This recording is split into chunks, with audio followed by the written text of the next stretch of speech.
things that are enigmas, things that are mysteries, take up far more time in our brain to ponder, wonder, and figure out than things that are knowings, things that are facts, right?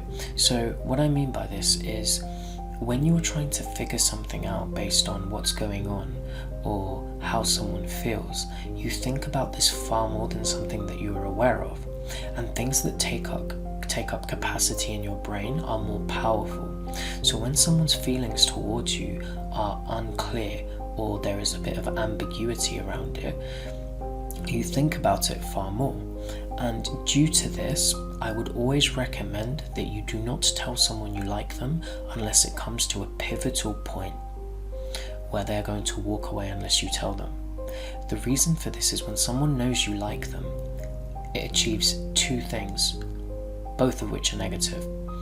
Number one, it gives them certainty and validation in themselves, which will naturally make them work less hard for you because they have obtained what they wanted, right? Now that they know that you like them, they no longer need to work for it. Now that someone has ran the race and won the gold medal, they no longer need to run the race anymore, right? Now it shouldn't be this way, right? In the 21st century, I'm a big advocate for constantly working, courting, trying to impress your partner. Unfortunately, people do not think this way. So if anything, the natural subliminal way people think is actually darker than what I'm teaching you.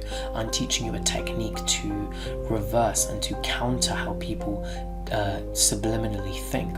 And people subliminally will work less for something when they feel they have achieved it or conquered it, right? So what I want you to do is never tell someone your feelings for them. Never make your feelings for them clear. When you make it too clear that you very much like them or very much don't like them, you are being polarizing, right? Now, I wouldn't recommend making someone feel like you really like them, because what do they have to work for then? They're not on their toes. They're not going to try to impress you. They're not going to try to court you, because they will get lazy. This is human nature, okay? If you make someone feel like you really don't like them when you do, sometimes this can actually work.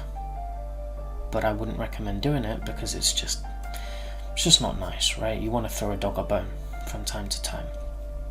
So make your feelings unclear. Make your feelings unknown.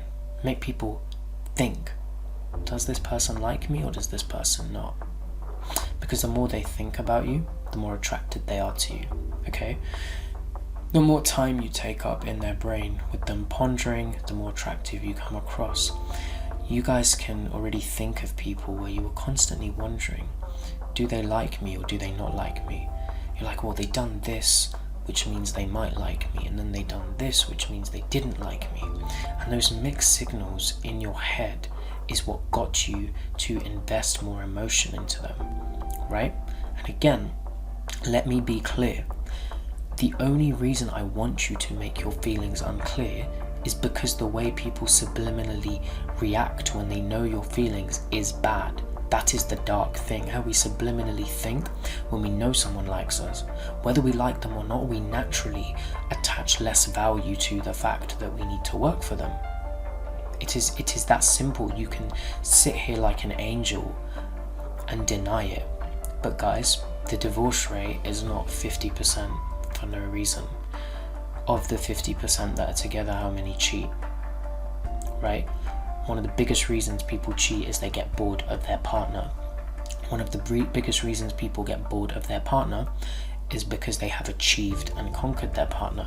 There is nothing to keep them on their toes. There is nothing for them to work for.